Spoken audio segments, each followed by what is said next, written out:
Hello there, your imaginary friend. We're here to continue our reading of A Psychical Invasion by Algernon Blackwood, the first of his John Silent stories. If you haven't heard the first part, then go do that.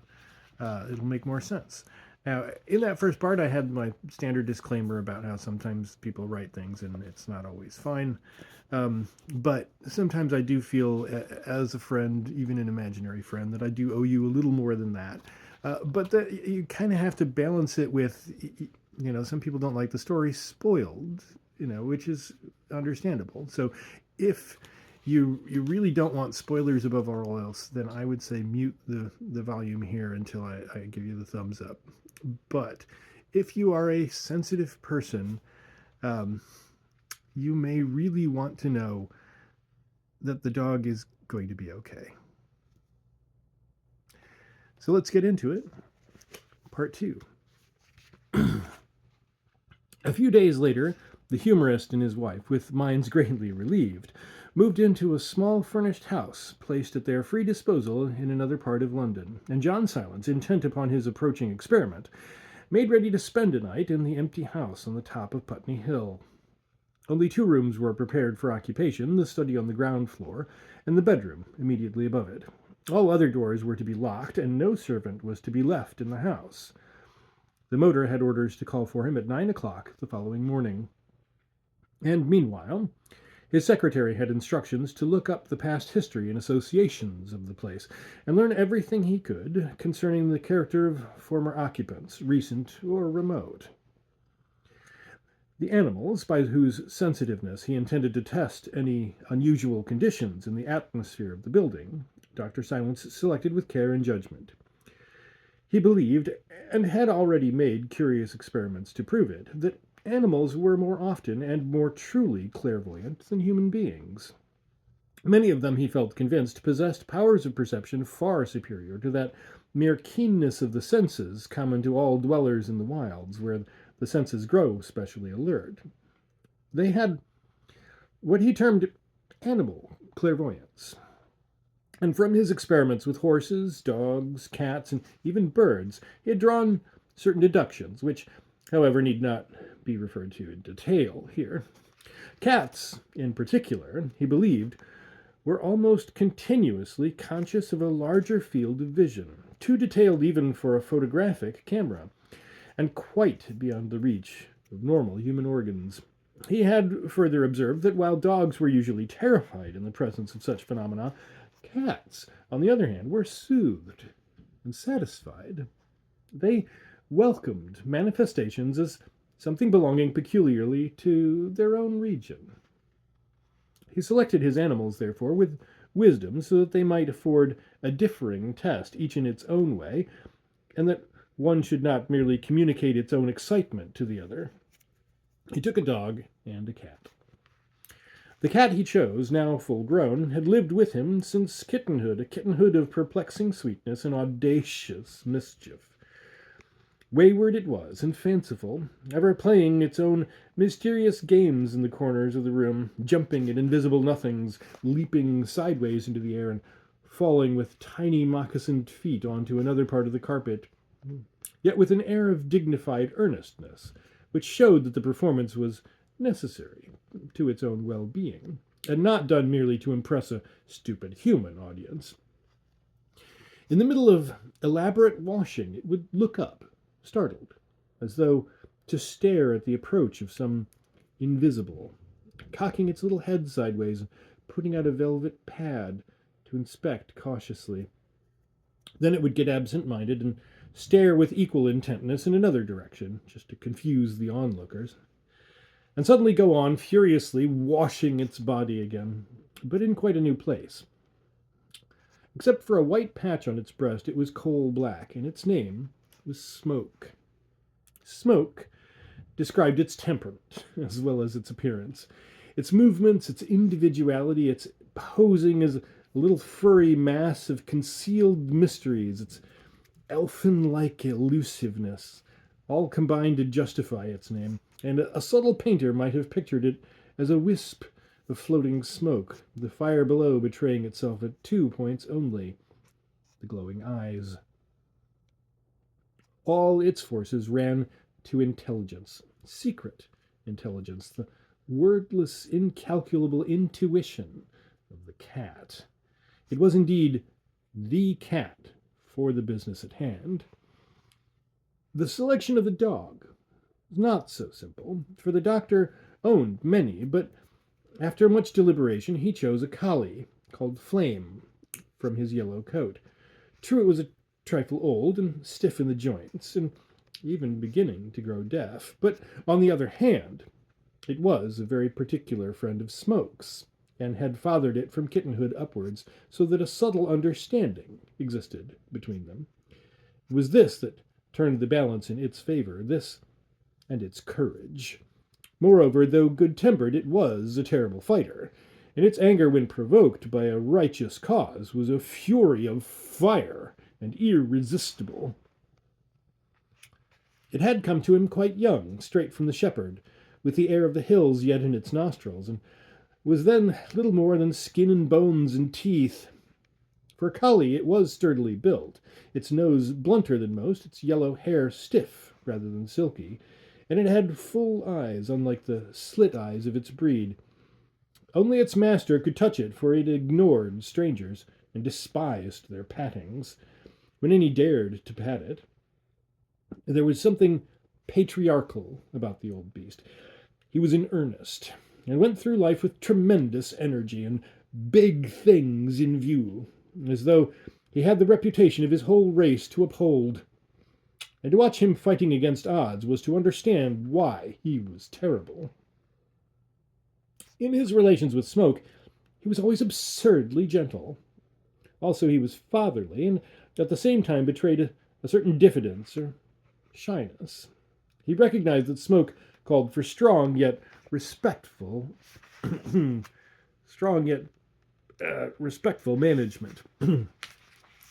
The cat's circuitous methods puzzled him, and his elaborate pretenses perhaps shocked the dog's liking for direct, undisguised action.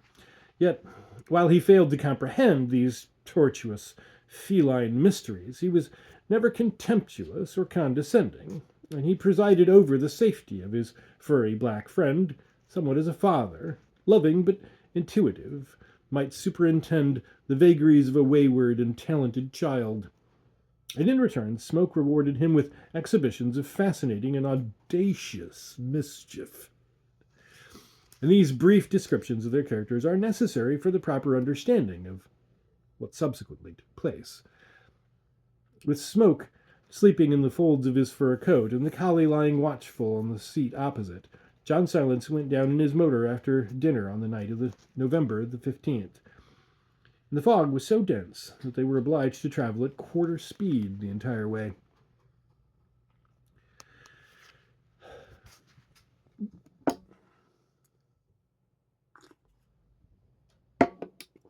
It was after 10 o'clock when he dismissed the motor and entered the dingy little house with the latchkey provided by Pender.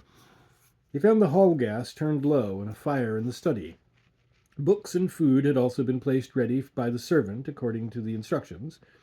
Coils of fog rushed in after him through the open door and filled the hall and passage with its cold discomfort. The first thing Dr. Silence did was to lock up Smoke in the study with a saucer of milk before the fire, and then make a search of the house with Flame. The dog ran cheerfully behind him all the way while he tried the doors of the other rooms to make sure they were locked. He nosed about into corners and made little excursions on his own account. His manner was expectant. He knew there must be something unusual about the proceeding, because it was contrary to the habits of his whole life not to be asleep at this hour on the mat in front of the fire. He kept looking up into his master's face as door after door was tried with an expression of intelligent sympathy, but at the same time a certain air of disapproval. Yet everything his master did was good in his eyes, and he betrayed as little impatience as possible with all this unnecessary journeying to and fro. If the doctor was pleased to play this sort of game at such an hour of the night, it was surely not for him to object. So he played it too, and was very busy and earnest about it into the bargain. After an uneventful search, they came down again to the study, and here Dr. Silence discovered Smoke washing his face calmly in front of the fire. The saucer of milk was licked dry and clean.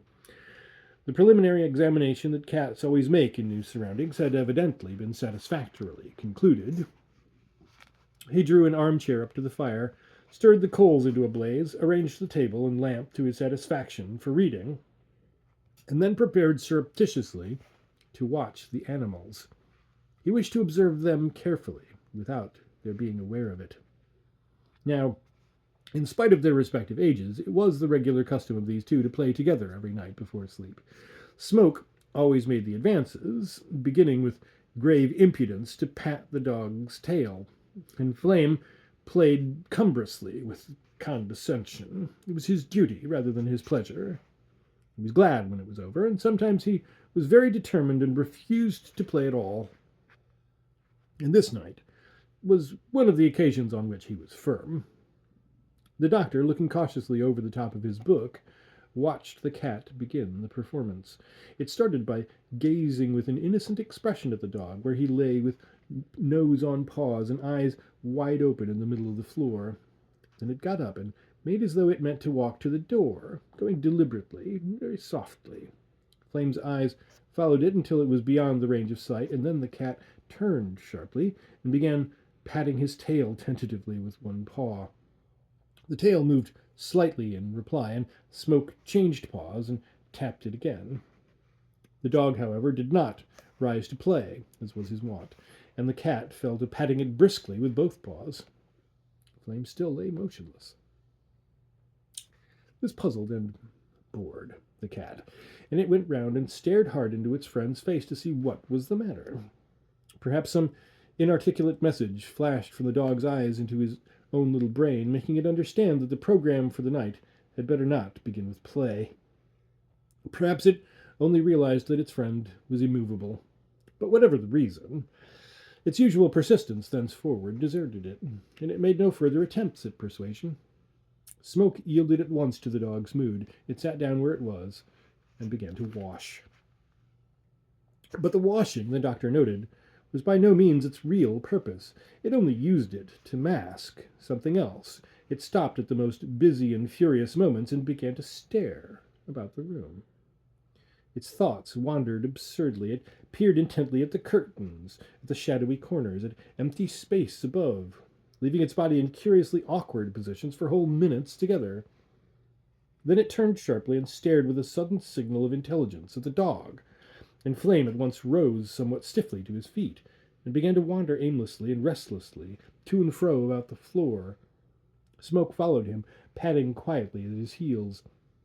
Between them, they made what seemed to be a deliberate search of the room. And here, as he watched them, noting carefully every detail of the performance over the top of his book, yet making no effort to interfere, it seemed to the doctor that the first beginnings of a faint distress betrayed themselves in the collie, and in the cat the stirrings of a vague excitement. He observed them closely. The fog was thick in the air, and the tobacco smoke from his pipe added to its density. The furniture at the far end stood mistily, and where the shadows congregated in hanging clouds under the ceiling, it was difficult to see clearly at all. The lamplight only reached to a level of 5 feet from the floor, above which came layers of comparative darkness, so that the room appeared twice as lofty as it actually was. By means of the lamp and the fire, however, the carpet was everywhere clearly visible. The animals made their silent tour of the floor, sometimes the dog leading, sometimes the cat. Occasionally they looked at one another as though exchanging signals, and once or twice, in spite of the limited space, he lost sight of one or the other among the fog and the shadows. Their curiosity, it appeared to him, was something more than the excitement lurking in the unknown territory of a strange room. Yet, so far, it was impossible to test this, and he purposely kept his mind quietly receptive, lest the smallest mental excitement on his part should communicate itself to the animals, and thus destroy the value of their independent behavior. They made a very thorough journey, leaving no piece of furniture unexamined or unsmelt. Flame led the way, walking slowly with lowered head, and Smoke followed demurely at his heels, making a transparent pretense of not being interested, yet missing nothing. And at length they returned, the old collie first, and came to rest on the mat before the fire. Flame rested his muzzle on his master's knee, smiling beatifically while he patted the yellow head and spoke his name. And Smoke, coming a little later, pretended he came by chance, looked from the empty saucer to his face, lapped up the milk when it was given him to the last drop, and then sprang upon his knees and curled round for the sleep it had fully earned and intended to enjoy. Silence descended upon the room. Only the breathing of the dog upon the mat came through the deep stillness, like the pulse of time marking the minutes, and the steady drip, drip of the fog outside upon the window ledges dismally testified to the inclemency of the night beyond. And the soft crashings of the coals as the fire settled down into the grate became less and less audible as the fire sank and the flames resigned their fierceness. It was now well after 11 o'clock, and Dr. Silence devoted himself again to his book. He read the words on the printed page and took in their meaning superficially, yet without starting into life the correlations of thought and suggestions that should accompany interesting reading. Underneath, all the while, his mental energies were absorbed in watching, listening, waiting for what might come. He was not over-sanguine himself, yet did not wish to be taken by surprise. Moreover, the animals, his sensitive barometers, had incontinently gone to sleep. After reading a dozen pages, however, he realized that his mind was really occupied in reviewing the features of Pender's extraordinary story, and that it was no longer necessary to steady his imagination by studying the dull paragraphs detailed in the pages before him. He laid down his book accordingly, and allowed his thoughts to dwell upon the features of the case. Speculations as to the meaning, however, he rigorously suppressed, knowing that such thoughts would act upon his imagination like wind upon the glowing embers of a fire. As the night wore on, the silence grew deeper and deeper, and only at rare intervals he heard the sound of wheels on the main road 100 yards away, where the horses went at a walking pace, owing to the density of the fog. The echo of pedestrian footsteps no longer reached him. The clamor of occasional voices no longer came down the side street. The night, muffled by fog, shrouded by veils of ultimate mystery, hung about the haunted villa like a doom. Nothing in the house stirred. Stillness in a thick blanket lay over the upper stories. Only the mist in the room grew more dense, he thought, and the damp cold more penetrating. Certainly, from time to time, he shivered. The collie, now deep in slumber, moved occasionally, grunted, sighed, and twitched his legs in dreams. Smoke lay on his knees, a pool of warm black fur, only the closest observation detecting the movement of his sleek sides. It was difficult to distinguish exactly where his head and body joined in that circle of glistening hair. Only a black satin nose and a tiny tip of pink tongue betrayed the secret. Dr. Silence watched him and felt comfortable. The collie's breathing was soothing. The fire was well built and would burn for another 2 hours without attention. He was not conscious of the least nervousness. He particularly wished to remain in this ordinary and normal state of mind, and to force nothing. If sleep came naturally, he would let it come, and even welcome it. The coldness of the room, when the fire died down later, would be sure to wake him again, and it would then be time enough to carry these sleeping barometers up to bed. From various psychic premonitions, he knew quite well that the night would not pass without adventure, but he did not wish to force its arrival, and he wished to remain normal, and let the animals remain normal, so that when it came, it would be unattended by excitement or by any straining of the attention. Many experiments had made him wise, and for the rest, he had no fear. Accordingly, after a time, he did fall asleep as he had expected, and the last thing he remembered before oblivion slipped up over his eyes like soft wool was the picture of Flame stretching all 4 legs at once, and sighing noisily as he sought a more comfortable position for his paws and muzzle upon the mat.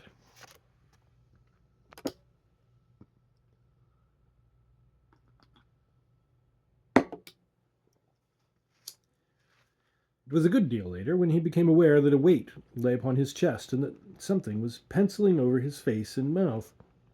A soft touch on the cheek woke him. Something was patting him. He sat up with a jerk and found himself staring straight into a pair of brilliant eyes, half green, half black. Smoke's face lay level with his own, and the cat had climbed up with its front paws upon his chest. The lamp had burned low, and the fire was nearly out, yet Dr. Silence saw in a moment that the cat was in an excited state. It kneaded with its front paws into his chest, shifting from one to the other. He felt them prodding against him. It lifted a leg very carefully and patted his cheek gingerly. Its fur, he saw, was standing ridgewise upon its back. The ears were flattened back somewhat. The tail was switching sharply. The cat, of course, had wakened him with a purpose, and the instant he realized this, he set it upon the arm of the chair and sprang up with a quick turn to face the empty room behind him. By some curious instinct, his arms of his own accord assumed an attitude of defense in front of him, as though to ward off something that threatened his safety. Yet nothing was visible. Only shapes of fog hung about rather heavily in the air, moving slightly to and fro. His mind was now fully alert, and the last vestiges of sleep gone. He turned the lamp higher and peered about him. Two things he became aware of at once. One, that Smoke, while excited, was pleasurably excited. The other, that the collie was no longer visible upon the mat at his feet. He had crept away to the corner of the wall, farthest from the window, and lay watching the room with wide-open eyes, in which lurked plainly something of alarm.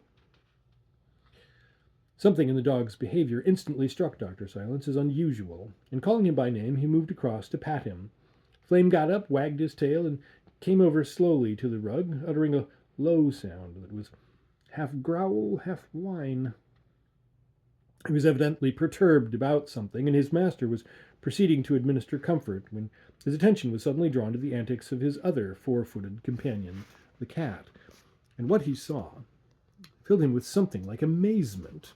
Smoke had jumped down from the back of the armchair and now occupied the middle of the carpet, where, with tail erect and legs stiff as ramrods, it was steadily pacing backwards and forwards in a narrow space, uttering as it did so those curious little guttural sounds of pleasure that only an animal of the feline species knows how to make, expressive of supreme happiness.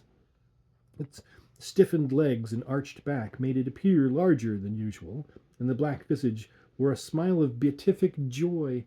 Its eyes blazed magnificently. It was in ecstasy. At the end of every few paces it turned sharply and stalked back again along the same line, padding softly and purring like a roll of little muffled drums. It behaved precisely as though it were rubbing against the ankles of someone who remained invisible. A thrill ran down the doctor's spine as he stood and stared. His experiment was growing interesting at last. He called the collie's attention to his friend's performance to see whether he too was aware of anything standing there upon the carpet, and the dog's behavior was significant and corroborative.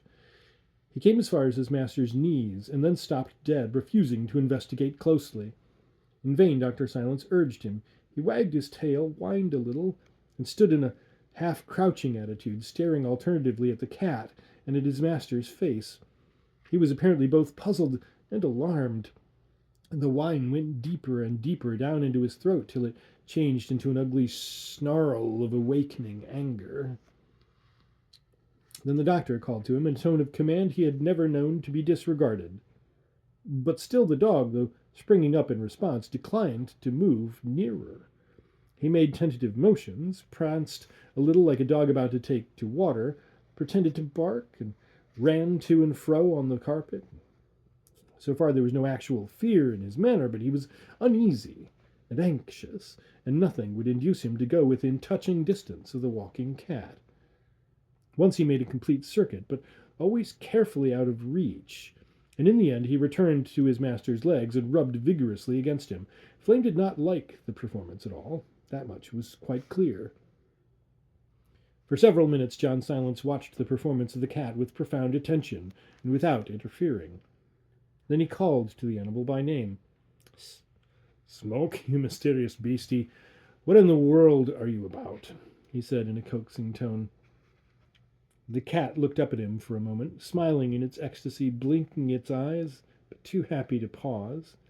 He spoke to it again. He called to it several times, and each time it turned upon him its blazing eyes, drunk with inner delight, opening and shutting its lips, its body large and rigid with excitement.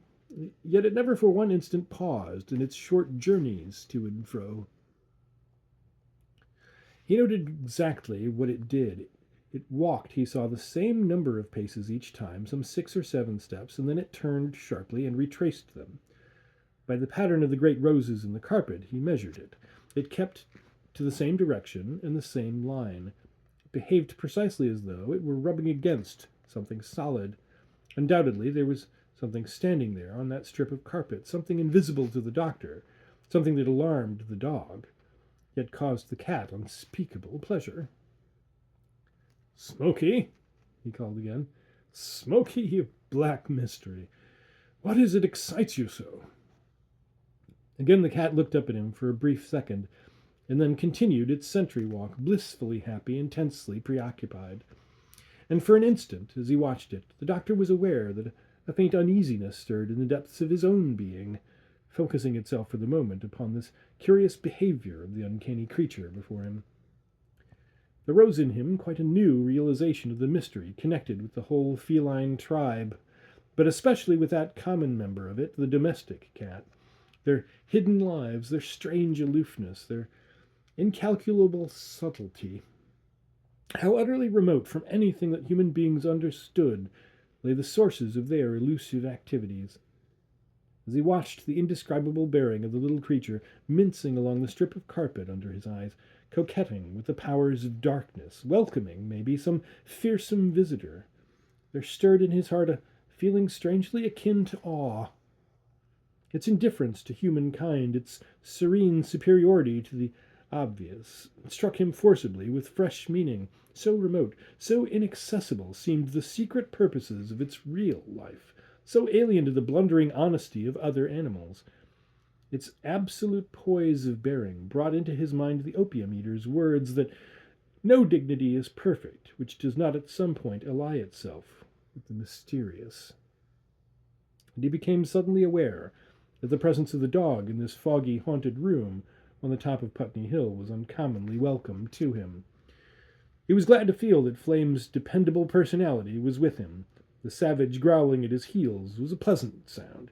He was glad to hear it. Marching cat made him uneasy. Finding that Smoke paid no further attention to his words, the doctor decided upon action. Would it rub against his leg, too? He would take it by surprise and see. He stepped quickly forward and placed himself upon the exact strip of carpet where it walked. But no cat is ever taken by surprise. The moment he occupied the space of the intruder, setting his feet upon the woven roses midway in the line of travel, Smoke suddenly stopped purring and sat down. It lifted up its face with the most innocent stare imaginable of its green eyes. He could have sworn it laughed. It was a perfect child again. In a single second it had resumed its simple domestic manner, and had gazed at him in such a way that he almost felt Smoke was the normal being, and his was the eccentric behavior that was being watched. It was consummate, the manner in which it brought about this change so easily and so quickly. Superb little actor, he laughed in spite of himself, and stooped to stroke the shining black back. But in a flash, as he touched its fur, the cat turned and spat at him viciously, striking at his hand with one paw. Then a hurried scutter of feet, it shot like a shadow across the floor, and a moment later was calmly sitting over by the window curtains, washing its face as though nothing interested it in the whole world but the cleanliness of its cheeks and whiskers. John Silence straightened himself up and drew a long breath. He realized that the performance was temporarily at an end. The collie, meanwhile, who had watched the whole proceeding with marked disapproval, had now lain down again upon the mat by the fire, no longer growling. It seemed to the doctor just as though something that had entered the room while he slept, alarming the dog, yet bringing happiness to the cat, had now gone out again, leaving all as it was before. Whatever it was that excited its blissful attentions had retreated for the moment. He realized this intuitively. Smoke evidently realized it too, for presently he deigned to march back to the fireplace and jump upon his master's knees. Dr. Silence, patient and determined, settled down once more to his book. The animals soon slept, the fire blazed cheerfully, and the cold fog from outside poured into the room through every available chink and cranny. For a long time, silence and peace reigned in the room, and Dr. Silence availed himself of the quietness to make careful notes of what had happened. He entered for further use in other cases an exhaustive analysis of what he had observed, especially with regard to the effect upon the two animals. It is impossible here, nor would it be intelligible to the reader unversed in the knowledge of the region known to a scientifically trained psychic like Dr. Silence, to detail these observations, but to him it was clear, up to a certain point. For the rest, he must still wait and watch. So far, at least, he realized that while he slept in the chair, that is, while his will was dormant, the room had suffered intrusion from what he recognized as an intensely active force, and might later be forced to acknowledge as something more than merely a blind force, namely, a distinct personality. So far it had affected himself scarcely at all, but had acted directly upon the simpler organisms of the animals. It stimulated keenly the centers of the cat's psychic being, inducing a state of instant happiness, intensifying its consciousness, probably in the same way a drug or stimulant intensifies that of a human being. Whereas it alarmed the less sensitive dog, causing it to feel a vague apprehension and distress. His own sudden action and exhibition of energy had served to disperse it temporarily, yet he felt convinced, the indications were not lacking even while he sat there making notes, that it still remained near to him, conditionally, if not spatially, and was, as it were, gathering force for a second attack. And further, he intuitively understood that the relations between the two animals had undergone a subtle change, that the cat had become immeasurably superior, confident, sure of itself in its own peculiar region, whereas Flame had been weakened by an attack he could not comprehend and knew not how to reply to. Though not yet afraid, he was defiant, ready to act against a fear that he felt to be approaching. He was no longer fatherly and protective towards the cat. Smoke held the key to the situation, and both he and the cat knew it. Thus, as the minutes passed, John Silence sat and waited, keenly on the alert, wondering how soon the attack would be renewed, and at what point it would be diverted from the animals and directed upon himself. The book lay on the floor beside him. His notes were complete, with one hand on the cat's fur and the dog's front paws resting against his feet. The three of them dozed comfortably before the hot fire, while the night wore on and the silence deepened towards midnight. It was well after 1 o'clock in the morning when Dr. Silence turned the lamp out and lighted the candle preparatory to going up to bed. Then Smoke suddenly woke with a loud, sharp purr and sat up. It neither stretched, washed, nor turned. It listened. And the doctor, watching it, realized that a certain indefinable change had come about that very moment in the room. A swift readjustment of the forces within the four walls had taken place, a new disposition of their personal equations. The balance was destroyed, the former harmony gone. Smoke, most sensitive of barometers, had been the first to feel it, but the dog was not slow to follow suit, for on looking down he noted that Flame was no longer asleep. He was lying with eyes wide open. In that same instant he sat up upon his great haunches and began to growl. Dr. Silence was in the act of taking the matches to relight the lamp, when an audible movement in the room behind him made him pause. Smoke leaped down from his knee and moved forward a few paces across the carpet. Then it stopped and stared fixedly, and the doctor stood up on the rug to watch. As he rose, the sound was repeated, and he discovered that it was not in the room, as he had first thought, but outside, and then it came from more directions than one. There was a rushing, sweeping noise against the window panes, and simultaneously a sound of something brushing against the door out in the hall. Smoke advanced sedately across the carpet, twitching his tail, and sat down within a foot of the door. The influence that had destroyed the harmonious conditions of the room had apparently moved in advance of its cause. Clearly, something was about to happen. For the first time that night, John Silence hesitated. The thought of that dark, narrow hallway, choked with fog and destitute of human comfort, was unpleasant. He became aware of a faint creeping of his flesh. He knew, of course, that the actual opening of the door was not necessary to the invasion of the room that was about to take place, since neither doors nor windows nor any other solid barriers could interpose an obstacle to what was seeking entrance. Yet the opening of the door would be significant and symbolic, and he distinctly shrank from it. But for a moment only.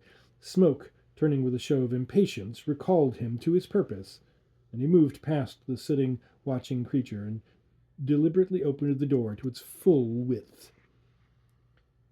What subsequently happened in the feeble and flickering light of the solitary candle on the mantelpiece. Through the opened door he saw the hall, dimly lit and thick with fog. Nothing, of course, was visible. Nothing but the hat stand, the African spears in dark lines upon the wall, and the high-backed wooden chair standing grotesquely underneath on the oilcloth floor.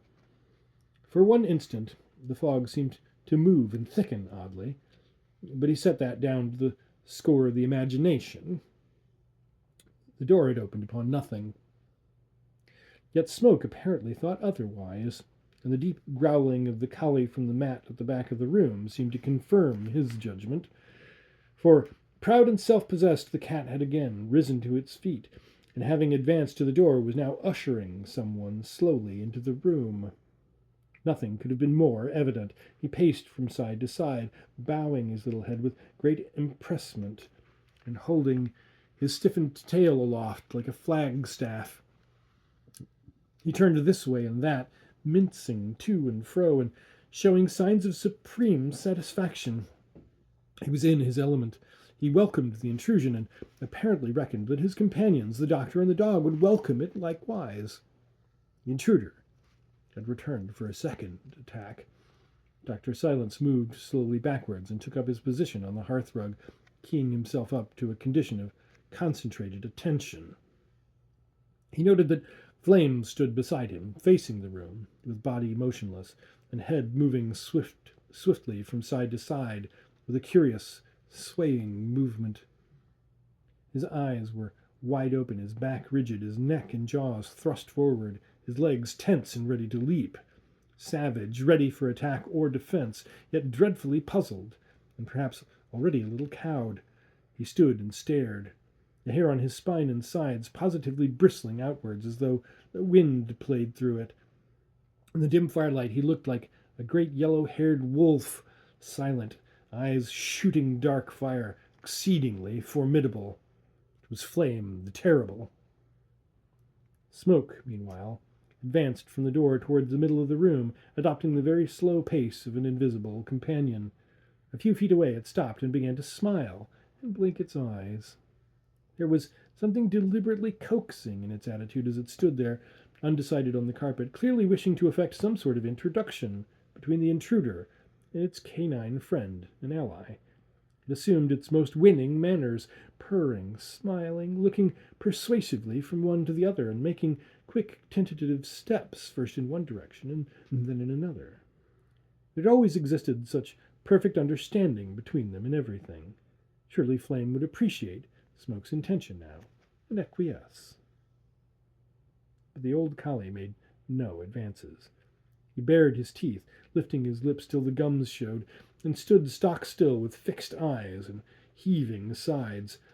The doctor moved a little farther back, watching intently the smallest movement, and it was just then he divined suddenly, from the cat's behavior and attitude, that it was not only a single companion it had ushered into the room, but several, and kept crossing over from one to the other, looking up at each in turn. It sought to win over the dog to friendliness with them all. The original intruder had come back with reinforcements, and at the same time he further realized that the intruder was something more than a blindly acting force, impersonal though destructive. It was a personality, and moreover a great personality. It was accompanied for the purposes of assistance by a host of other personalities, minor in degree but similar in kind. He braced himself in the corner against the mantelpiece and waited, his whole being roused to defense, for he was now fully aware that the attack had spread to include himself as well as the animals, and he must be on the alert. He strained his eyes through the foggy atmosphere, trying in vain to see what the cat and dog saw, but the candlelight threw an uncertain and flickering light across the room, and his eyes discerned nothing. On the floor, smoke moved softly in front of him like a black shadow, his eyes gleaming as he turned his head, still trying with many insinuating gestures and much purring to bring about the introductions he desired. But it was all in vain. Flame stood riveted to one spot, motionless as a figure carved in stone. Some minutes passed, during which only the cat moved, and then there came a sharp change. Flame began to back towards the wall. He moved his head from side to side as he went, sometimes turning to snap at something almost behind him. They were advancing upon him, trying to surround him. His distress became very marked from now onwards, and it seemed to the doctor that his anger merged into genuine terror and became overwhelmed by it. The savage growl sounded perilously like a whine, and more than once he tried to dive past his master's legs, as though hunting for a way of escape. He was trying to avoid something that everywhere blocked the way. This terror of the indomitable fighter impressed the doctor enormously, yet also painfully, stirring his impatience, for he had never before seen the dog show signs of giving in, and it distressed him to witness it. He knew, however, that he was not giving in easily, and understood that it was really impossible for him to gauge the animal's sensations properly at all. What Flame felt and saw must be terrible indeed to turn him all at once into a coward. He faced something that made him afraid of more than his life merely. The doctor spoke a few quick words of encouragement to him and stroked the bristling hair, but without much success. The collie seemed already beyond the reach of comfort such as that, and the collapse of the old dog followed indeed very speedily after this. And Smoke, meanwhile, remained behind, watching the advance, but not joining in it, sitting pleased and expectant, considering that all was going well, and as it wished. It was kneading on the carpet with its front paws, slowly, laboriously, as though its feet were dipped in treacle. The sound its claws made as they caught in the threads was distinctly audible. It was still smiling, blinking, purring. Suddenly, the collie uttered a poignant, sharp, short bark and leaped heavily to one side. His bared teeth traced a line of whiteness through the gloom. The next instant he dashed past his master's legs, almost upsetting his balance, and shot out into the room, where he where he went blundering wildly against walls and furniture. But that bark was significant. The doctor had heard it before and knew what it meant, for it was the cry of the fighter against odds, and it meant that the old beast has found his courage again. Possibly it was only the courage of despair, but at any rate the fighting would be terrific. And Dr. Silence understood, too, that he dared not interfere. Flame must fight his own enemies in his own way. But the cat, too, had heard that dreadful bark, and it, too, had understood. This was more than it had bargained for. Across the dim shadows of that haunted room there must have passed some secret signal of distress between the animals. Smoke stood up and looked swiftly about him. He uttered a piteous meow and trotted smartly away into the greater darkness by the windows. What his object was, only those endowed with the spirit-like intelligence of cats might know. But at any rate, he had at last ranged himself on the side of his friend, and the little beast meant business. At the same moment, the collie managed to gain the door. The doctor saw him rush through into the hall like a flash of yellow light. He shot across the oilcloth and tore up the stairs. But in another second he appeared again, flying down the steps and landing at the bottom in a tumbling heap, whining, cringing, terrified. The doctor saw him slink back into the room again and crawl round by the wall towards the cat. Was then even the staircase occupied? Did they stand also in the hall? Was the whole house crowded from floor to ceiling? The thought came to add to the keen distress he felt at the sight of the collie's discomfiture.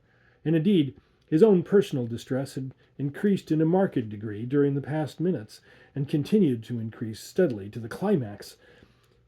He recognized that the drain on his own vitality grew steadily, and that the attack was now directed against himself even more than against the defeated dog and the too much deceived cat. It all seemed so rapid and uncalculated after that. The events that took place in this little modern room on the top of Putney Hill between midnight and sunrise. The Dr. Silence was hardly able to follow and remember it all. It came about with such uncanny swiftness and terror, the light was so uncertain, the movements of the black cat so difficult to follow on the dark carpet, and the doctor himself so weary and taken by surprise, that he found it almost impossible to observe accurately, or to recall afterwards precisely what it was that he had seen, or in what order the incidents had taken place. He never could understand what defective vision on his part made it seem as though the cat had duplicated itself at first, and then increased indefinitely, so that there were at least a dozen of them, darting silently about the floor, leaping softly onto the chairs and tables, passing like shadows from the open door to the end of the room, all black as sin, with brilliant green eyes, flashing fire in all directions. It was like the reflections from a score of mirrors placed round the walls at different angles. Nor could he make out at the time why the size of the room seemed to have altered, grown much larger, and why it extended away behind him, where ordinarily the wall should have been. The snarling of the enraged and terrified collie sounded sometimes so far away. The ceiling seemed to have raised itself so much higher than before, and much of the furniture had changed in appearance and shifted marvelously. It was all so confused and confusing, and as though the little room he knew had become merged and transformed into the dimensions of quite another chamber. That came to him with its host of cats and its strange distances and a sort of vision. But these changes came about a little later, and at a time when his attention was so concentrated upon the proceedings of Smoke and the collie that he only observed them, as it were, subconsciously. And the excitement, the flickering candlelight, the distress he felt for the collie, and the distorting atmosphere of fog were the poorest possible allies to careful observation. At first he was only aware that the dog was repeating his short, dangerous bark from time to time, snapping viciously at the empty air a foot or so from the ground. Once indeed he sprang upwards and forwards, working furiously with teeth and paws, and with a noise like wolves fighting, but only to dash back the next minute against the wall behind him. Then, after lying still for a bit, he rose to a crouching position as though to spring again, snarling horribly and making short half-circles with lowered head. And Smoke all the while meowed piteously by the window, as though trying to draw the attack upon himself. Then it was that the rush of the whole dreadful business seemed to turn aside from the dog and direct itself upon his own person. The collie had made another spring and fallen back with a crash into the corner, where he had made noise enough in his savage rage to waken the dead before he fell to whining, and finally lay still. And directly afterwards, the doctor's own distress became intolerably acute. He had made a half-movement forward to come to the rescue, when a veil that was denser than mere fog seemed to drop down over the scene, draping room, walls, animals, and fire in a mist of darkness, and folding also about his own mind. Other forms moved silently across the field of vision, forms that he recognized from previous experiments, and welcomed not. Unholy thoughts began to crowd into his brain. Sinister suggestions of evil presented themselves seductively. Ice seemed to settle about his heart, and his mind trembled. He began to lose memory of his identity, of where he was, and what he ought to do. The very foundations of his strength were shaken. His will seemed paralyzed. And it was then that the room filled with this horde of cats, all dark as the night, all silent, all with lamping eyes of green fire. The dimensions of the place altered and shifted. It was in a much larger space. The whining of the dog sounded far away, and all about him the cats flew busily to and fro, silently playing their tearing, rushing game of evil, weaving the pattern of their dark purpose upon the floor. He strove hard to collect himself, and remembered the words of power he had made use of before, in similar dread positions, where his dangerous practice had sometimes led. But he could recall nothing consecutively. A mist lay over his mind and memory. He felt dazed, and his forces shattered.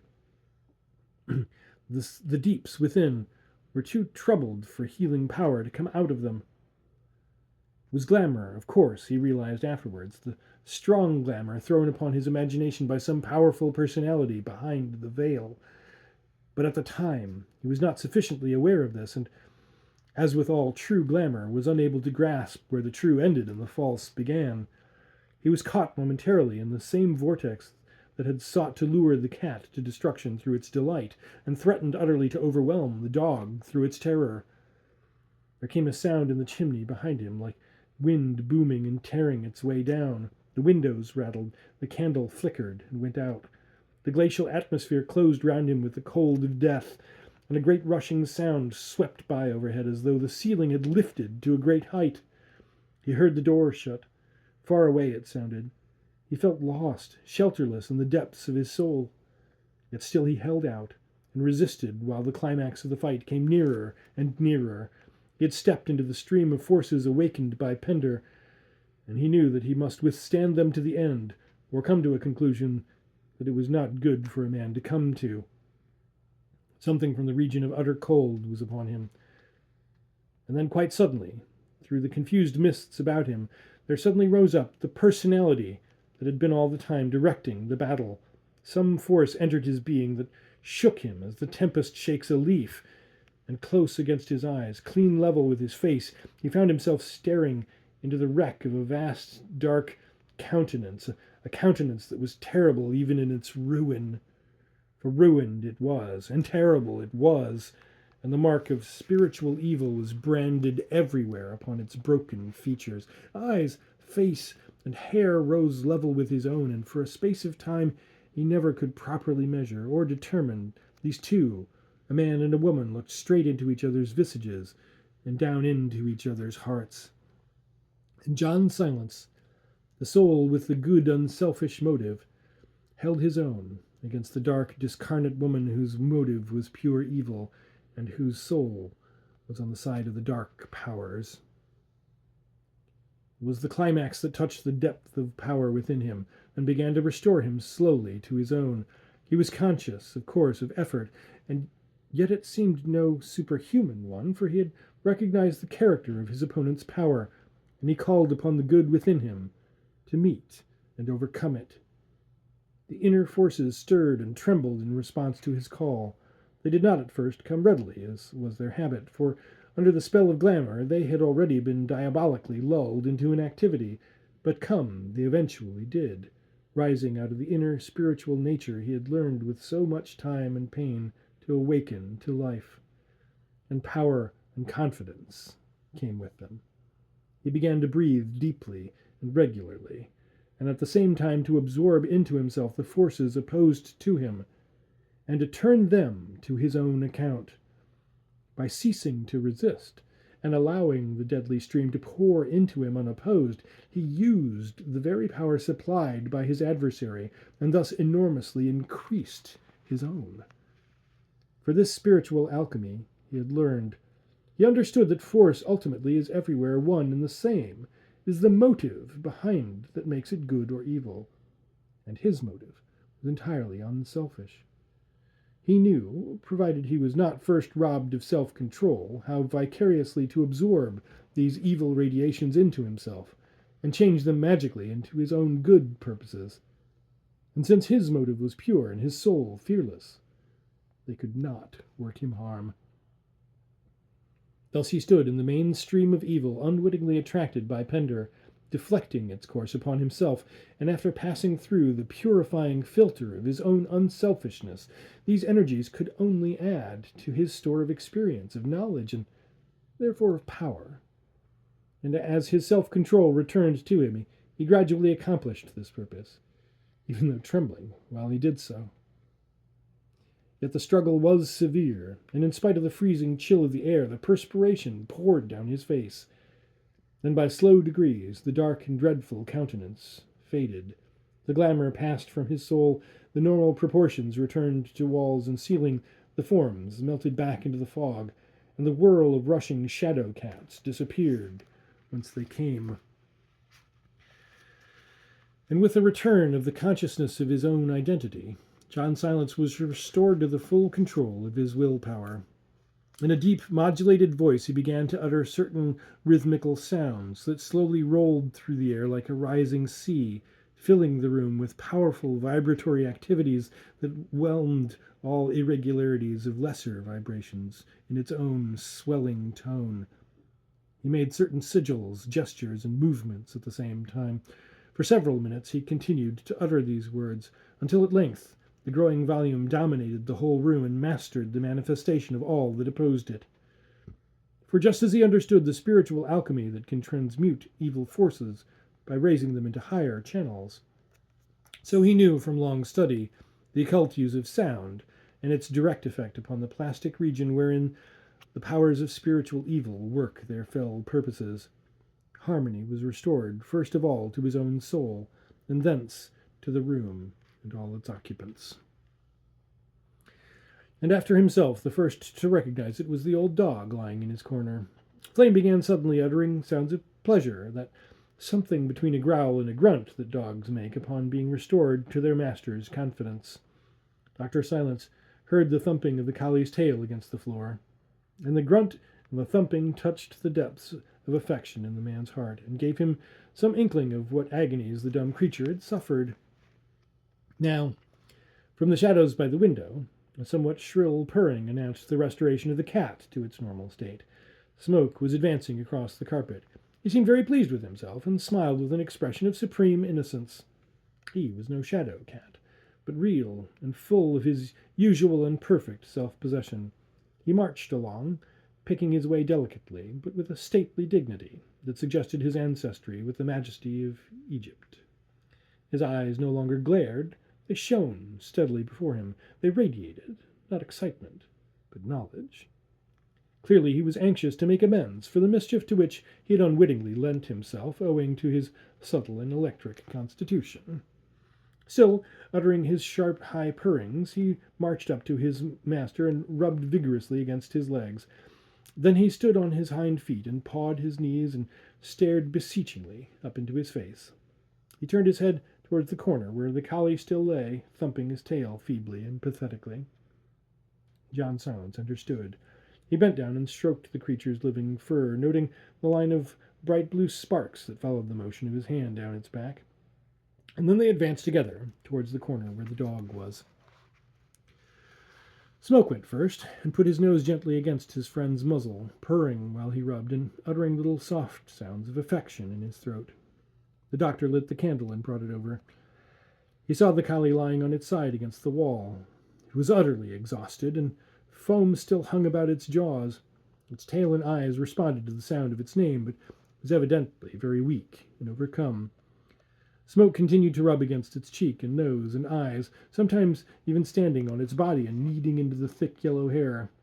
Flame replied from time to time by little licks of the tongue, most of them curiously misdirected. But Dr. Silence felt intuitively that something disastrous had happened, and his heart was wrung. He stroked the dear body, feeling it over for bruises or broken bones, but finding none. He fed it with what remained of the sandwiches and the milk, but the creature clumsily upset the saucer and lost the sandwiches between its paws, so that the doctor had to feed it with his own hand. And all the while Smoke meowed piteously. Then John Silence began to understand. He went across to the farther side of the room and called aloud to him. "Flame, old man, come!" At any other time the dog would have been upon him in an instant, barking and leaping to the shoulder. And even now he got up, though heavily and awkwardly, to his feet. He started to run, wagging his tail more briskly. He collided first with a chair, and then ran straight into a table. Smoke trotted close at his side, trying his very best to guide him. But it was useless. Dr. Silence had to lift him up into his own arms and carry him like a baby, for he was blind.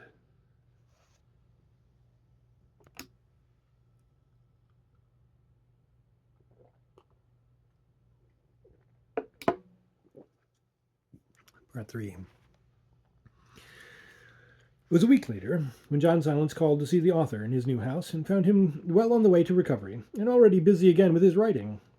The haunted look had left his eyes and he seemed cheerful and confident. "Humor restored?" laughed the doctor as soon as they were comfortably settled in the room overlooking the park. "I've had no trouble since I left that dreadful place," returned Pender, gratefully, "and thanks to you." The doctor stopped him with a gesture. "Never mind that," he said. "We'll discuss your new plans afterwards, and my scheme for relieving you of the house and helping you settle elsewhere. Of course, it must be pulled down, for it's not fit for any sensitive person to live in, and any other tenant might be afflicted in the same way you were, although, personally, I think the evil has exhausted itself by now." He told the astonished author something of his experiences in it with the animals. "I don't pretend to understand," Pender said when the account was finished, "but I and my wife are intensely relieved to be free of it all. Only I must say I should like to know something of the former history of the house. When we took it 6 months ago, I heard no word against it." Dr. Silence drew a typewritten paper from his pocket. "I can satisfy your curiosity to some extent," he said, running his eye over the sheets and then replacing them in his coat. "For by my secretary's investigations, I've been able to check certain information obtained in the hypnotic trance by a sensitive who helps me in such cases. The former occupant who haunted you appears to have been a woman of singularly atrocious life and character, who finally suffered death by hanging after a series of crimes that appalled the whole of England and only came to light by the merest chance. She came to her end in the year 1798, for it was not this particular house she lived in, but a much larger one that then stood upon the site it now occupies, and was then, of course, not in London, but in the country. She was a person of intellect, possessed of a powerful, trained will, and of consummate audacity, and I'm convinced availed herself of the resources of the lower magic to attain her ends. This goes far to explain the virulence of the attack upon yourself, and why she is still able to carry on after death the evil practices that formed her main purpose during life." "You think that after death a soul can still consciously direct?" gasped the author. "I think, as I told you before, that the forces of a powerful personality may still persist after death in the line of their original momentum," replied the doctor, "and that strong thoughts and purposes can still react upon suitably prepared brains long after their originators have passed away. If you knew anything of magic," he pursued, "you would know that thought is dynamic, and that it may call into existence forms and pictures that may well exist for hundreds of years.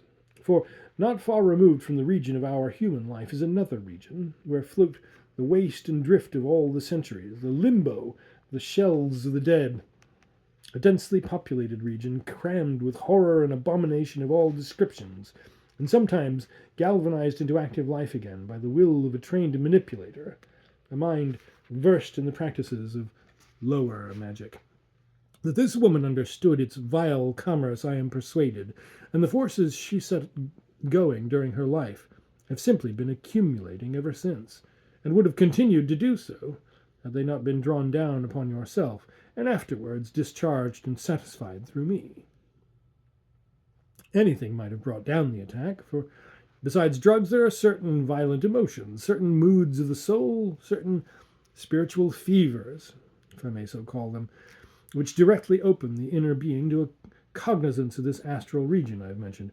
In your case, it happened to be a peculiarly potent drug that did it. But now tell me," he added after a pause, handing to the perplexed author a pencil drawing he had made of the dark countenance that had appeared to him during the night on Putney Hill. "Tell me if you recognize this face." Pender looked at the drawing closely, greatly astonished. He shuddered a little as he looked. "Undoubtedly," he said. "It is the face that I kept trying to draw. Dark, with the great mouth and jaw, and the drooping eye. That is the woman." Dr. Silence then produced from his pocketbook an old-fashioned woodcut of the same person which his secretary had unearthed from the records of the Newgate calendar. The woodcut and the pencil drawing were two different aspects of the same dreadful visage. The men compared them for some moments in silence. "It makes me thank God for the limitations of our senses," said Pender quietly, with a sigh. "Continuous clairvoyance must be a sore affliction." 'Tis indeed, returned John Silence significantly. And if all the people nowadays who claim to be clairvoyant were really so, the statistics of suicide and lunacy would be considerably higher than they are. 'Tis little wonder, he added, that your sense of humor was clouded with the mind forces of that dead monster trying to use your brain for their dissemination. You've had an interesting adventure, Mr. Felix Bender, and let me add a fortunate escape. The author was about to renew his thanks when there came a sound of scratching at the door, and the doctor sprang up quickly. It's time for me to go. I left my dog on the step, but I suppose... Before he had time to open the door, it had yielded to the pressure behind it and flew wide open to admit a great yellow-haired collie. The dog, wagging its tail and contorting his whole body with delight, tore across the floor and tried to leap upon his owner's breast, and there was laughter and happiness in the old eyes, for they were clear again as the day.